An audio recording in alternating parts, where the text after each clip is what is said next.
दीपलक्ष्मी नागरी सहकारी पतसंस्थेच्या वतीनं आज एक वेगळा कार्यक्रम होत आहे. त्याचं कारण असं, ममता नरहरी या हिंदी भाषिक आहेत. विशेषतः त्याला मराठी येतं, बोलतात, समजतं, सगळं आहे.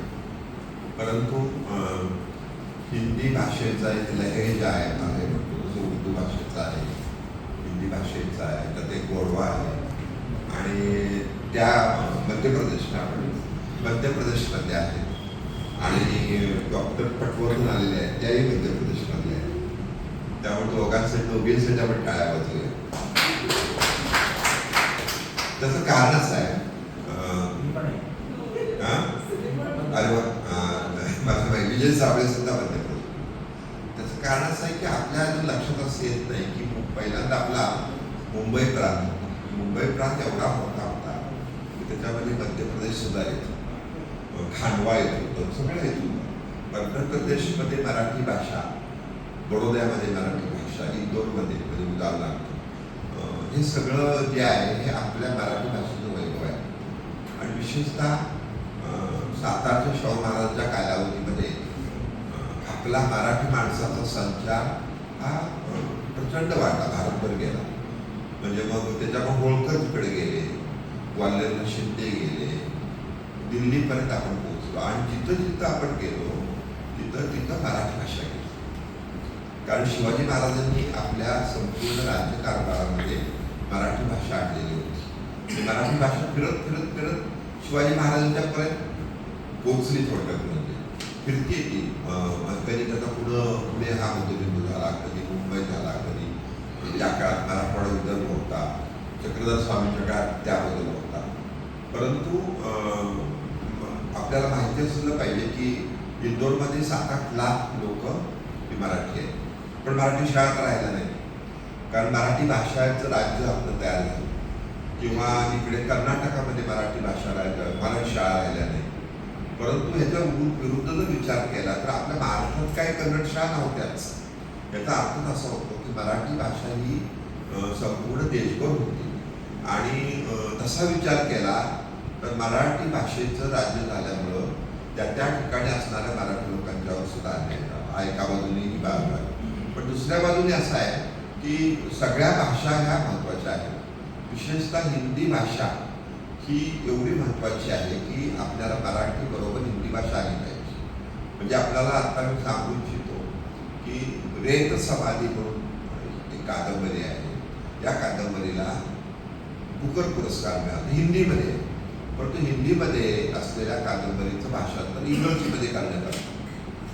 याचा अर्थ असा होतो की जगामध्ये हिंदी भाषेबद्दल शिकणारी मंडळी परभाषिक, इंग्रजी भाषिक असतील, जर्मन भाषिक असतील, जपानी भाषिक, हे सगळे हिंदी शिकतात.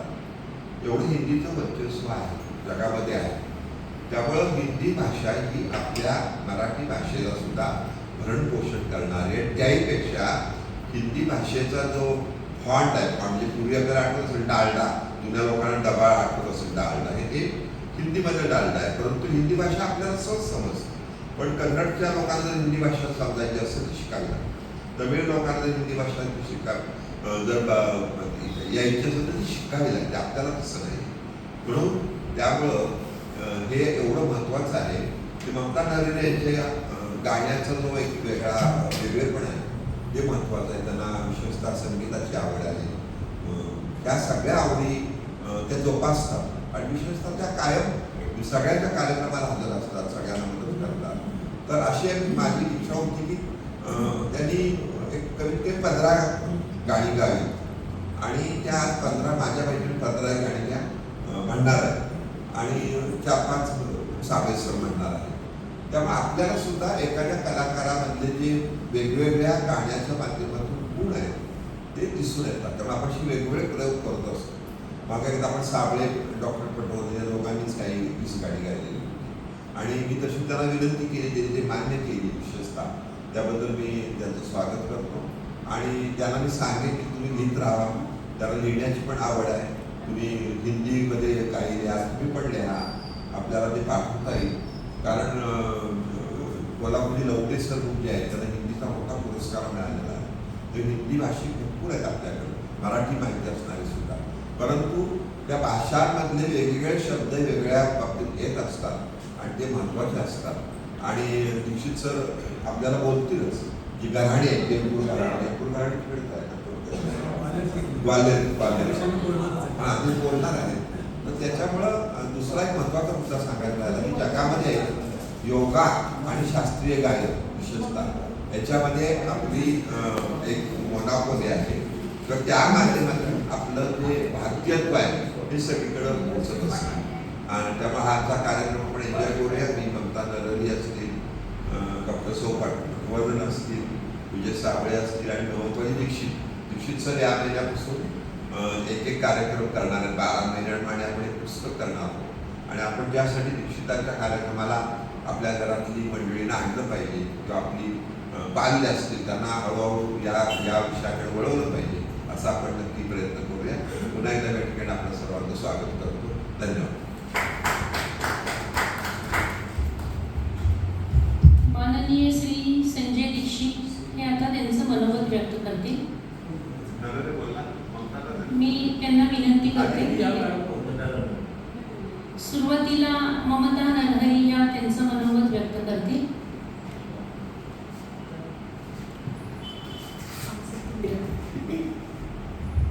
आप सबको मेरा नमस्कार. सबसे पहले मैं जितने सर का धन्यवाद देना चाहूँगी जिन्होंने मुझ पर विश्वास किया और इस कार्यक्रम की बागडोर एक तरह से मेरे हाथ में दी. कोशिश करूँगी कि मैं उस विश्वास को रख पाऊँ. आज का जो हमारे प्रोग्राम का शीर्षक है हर श्रृंगार के फूल, तो मैं सिर्फ उसके बारे में फिलहाल बोलना चाहूँगी. हर श्रृंगार होता है पारिजात, जैसे कि मैडम ने बताया. तो पारिजात के बहुत सारे नाम हैं, लेकिन मैंने हर श्रृंगार नाम ही क्यों लिया, तो इसमें एक रिदम है. हर श्रृंगार बोलते हैं तो उसमें थोड़ा सा जैसे पारिजात एक सिलेबल में आ जाता है, लेकिन हर श्रृंगार में 2 सिलेबल्स आते हैं, जिनको अगर भाषा का थोड़ा आप ध्यान से सुनेंगे तो हर श्रृंगार बड़ा म्यूजिकल सा लगता है. और फिर हर का के भी बहुत अर्थ होते हैं. उर्दू में होता है प्रत्येक, हिंदी में हर का अर्थ होता है शिव, श्रृंगार होता है श्रृंगार. फिर जो सिंगार है वो सिंगर की तरह भी लगता है, साउंड वैसा करता है. तो हमने बहुत सारे सिंगर्स यहाँ पे हैं जिनके हम गाने प्रस्तुत करेंगे, तो इसीलिए भी वो टाइटल सूट हो रहा था कि हर सिंगर जो फीमेल सिंगर्स थी पहले जो जिन्होंने अब या तो गाना छोड़ दिया है या वो है ही नहीं, तो उनकी स्मृति में भी हम उनकी थोड़ी सी आवाज़ प्रस्तुत कर पाए, वो एक विषय था. और उसके अलावा क्या है कि जैसे कि मैडम ने बताया कि इसको स्वर्ग से लाया गया था इस पेड़, तो ये है कि वहाँ से लाया गया. एक तरह से जो आवाज़ है ना वो ईश्वर की देन है, वो बदली नहीं जा सकती. तो वो भी इस तरह से यही हुआ कि जैसे स्वर्ग से लाई हुई चीज़ें हैं, कुछ स्वर्ग से चीज़ें मिलती हैं, वो स्वर्गीय आनंद श्रोताओं को देती हैं. तो ये भी एक है.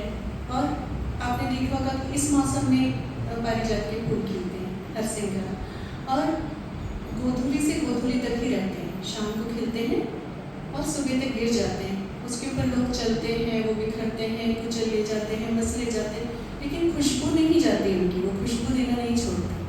उसी तरह से ये सब गायक हुए हैं जो हैं हमारे बीच या नहीं हैं, लेकिन उनकी आवाज़ें आज भी हमें बहुत आनंद देती हैं. तो ये सब सोचकर हमने हर श्रृंगार नाम रखा. जंगल में खिलता है, कई बार कई जगह पे शिव जी की पिंडी वहाँ पर होती है, उसके ऊपर अपने आप गिर रहा होता है, इसलिए शायद इसको हर श्रृंगार कहा जाता है.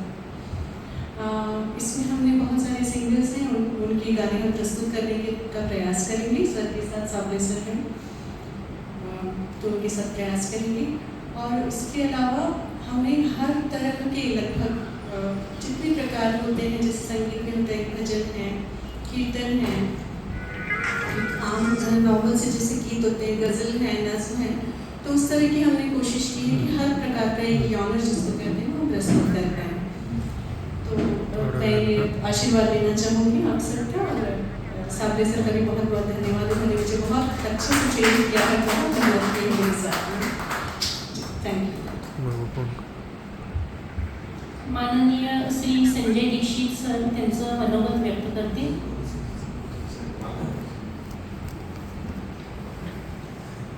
सर्व संगीत रसिकांना नमस्कार. सर्वसर्वा दीपलक्ष्मी पतसंस्थेचे माननीय श्री चिटणीस सर, आजच्या कार्यक्रमाचे संगीत संयोजक श्री विजय साबळे सर, संगीत कार्यक्रमाचे कलाकार श्रीमती विजया ममता नरहर,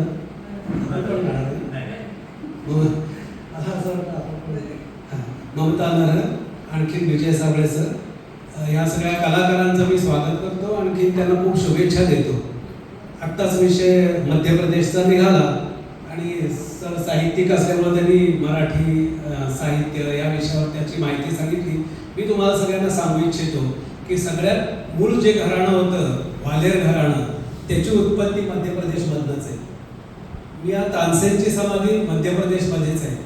आणि हे ग्वाल्हेर घराणं शिंदे म्हणून जे मराठी आपले राजे होते तिथं, त्यांच्या दरबारामध्ये हे पनपलं घराणं आणि त्या घराण्यातनं इतर 4 घराणी निर्मिती झालेली आहे. हातू खासाहेब म्हणून 2 जोडी होती, त्या जोडीनं या ग्वाल्हेर घराण्याची निर्मिती केलेली आहे. आता आजच्या कार्यक्रमाविषयी, आता विषय पारिजातकाचा निघाला, ते स्वर्गातनं आणलं, परंतु मुळात त्याची निर्मिती ही समुद्र मंथनातनं झालेली आहे. जी 14 रत्न निघाली त्याच्यातलं एक रत्न म्हणजे पारिजातक आहे. तेव्हा आजचा हा कार्यक्रम त्या रत्नाला शोभेल असा होईल असं मला नक्की खात्री वाटते. कराओकेचा कार्यक्रम आहे हा. आजकालच्या दिवसामध्ये स्क्रीन पासून माणसाला बाजूला करणे, म्हणजे मोबाईलमध्ये इतकी लोक गुंतलेली आहेत, त्यांना त्याच्यातनं बाजूला करून काहीतरी एक मनोरंजनाचं साधन देणे, हे काम कराओकेच्या ग्रुपनी केले असं माझं निसंशय मत आहे. आणि सर्वसामान्य माणसाच्या मनात खूपदा उमटत असतात विचार की अरे आपण गायला पाहिजे. रेडिओवर गाणी लागतात, आसपास गाणी सुरू असतात, त्याच्याबरोबर न कळत गुणगुणण्याची सवय माणसांना असते, पण त्यांना गायला स्टेज मिळत नाही. ते स्टेज मिळवून द्यायचं काम पण कराओकेने केलेलं आहे. कारण की हा एक ग्रुप असा आहे की त्याला साथीदारांची गरज नाही. म्युझिक संयोजन हे रेडीमेड तुम्हाला तयारच मिळतं, तुमचा आवाज फक्त द्यायचा आहे. प्रत्येकाच्या मनातल्या भावनेशी तो कलाकार एकरूप होऊन ही गाणी म्हणत असतो. निसंशय ही अवघडच आहे शास्त्र. असं नक्कीच नाही की अमुक एक कला शास्त्रीय गायलं म्हणजे तेच खूप उच्च प्रतीचं, असं काही नाही. प्रत्येक कलेमध्ये जो जीव ओतून गातो ती कला सर्वश्रेष्ठ. त्यामुळं कराओकेचे अनेक चांगले कार्यक्रम मी सुद्धा ऐकलेले आहेत. ह्या कार्यक्रमांना श्री सचिन शेवडे आणि अक्षता शेवडे यांनी नेहमीच चांगल्या पद्धतीनं ध्वनी संयोजनाचं काम निभावलेलं आहे. त्यांच्याविषयी मला निश्चितच आत्मीयता वाटते. त्यांच्याशिवाय कार्यक्रम चांगले पूर्ण होऊ शकत नाही त्याची खात्री पण आहे. मी सर्व कलाकारांना खूप शुभेच्छा देतो. तत्पूर्वी मला आता 12 कार्यक्रम सादर करण्याविषयी चिटणीस सरांनी सांगितले. शास्त्रीय संगीताचे 12 कार्यक्रम, 12 वेगळे वेगळे मूड. जसं आता त्यांनी हरसिंगारचं सांगितलं तसं आम्ही सुद्धा 12 वेगळे मूड, समय के राग, प्रत्येक समयचे वेगळे वेगळे राग असतात, ऋतूंचे राग असतात, काही कागाड्याचे प्रकार असतात, काही नटाचे प्रकार असतात. असे प्रकार घेऊन दर महिन्याला एक कार्यक्रम आम्ही करणार आहे. इथं सगळ्या कराओके प्रेमींनी शास्त्रीय संगीताला सुद्धा उपस्थिती ठेवावी अशी मी त्यांना सगळ्यांना विनंती करतो. आणि ह्या कार्यक्रमाची पुस्तिका आपण प्रकाशित करणार आहे असं काहीतरी याच्यामध्ये अजून एक विशेष गोष्ट आहे की त्याची एक पुस्तिका सादर परत चिटणीस सर करणार आहेत. असे विविध उपक्रम इथं होत आहेत. त्याच्यावर परवा आमचा सरसंघाचा खूप चांगला कार्यक्रम इथं झाला. पूर्ण दिवसभर कार्यक्रम झाला होता. दुपारी साधारण 3-3:30 सुरू झाला, तो रात्री उशिरा 10 वाजता संपला. शास्त्रीय संगीत, फुल शास्त्रीय संगीत, दुसरं काही नव्हतं. असे कार्यक्रम इथं होत आहेत, त्याच्याबद्दल आम्हाला फार आनंद होतो. सगळ्यांना खूप शुभेच्छा देतो. माझे 2 शब्द. धन्यवाद. साबळे सरांच्या इव्हेंट नेहमी दीपलक्ष्मी हॉलमध्ये होत असतात आणि 8 ते 10 गायक असतात सरांबरोबर. सर स्वतःही गातात. पण आजच्या कार्यक्रमाचं वैशिष्ट्य आहे की आज आपण 3 गायक कलाकारांना घेऊन हा कार्यक्रम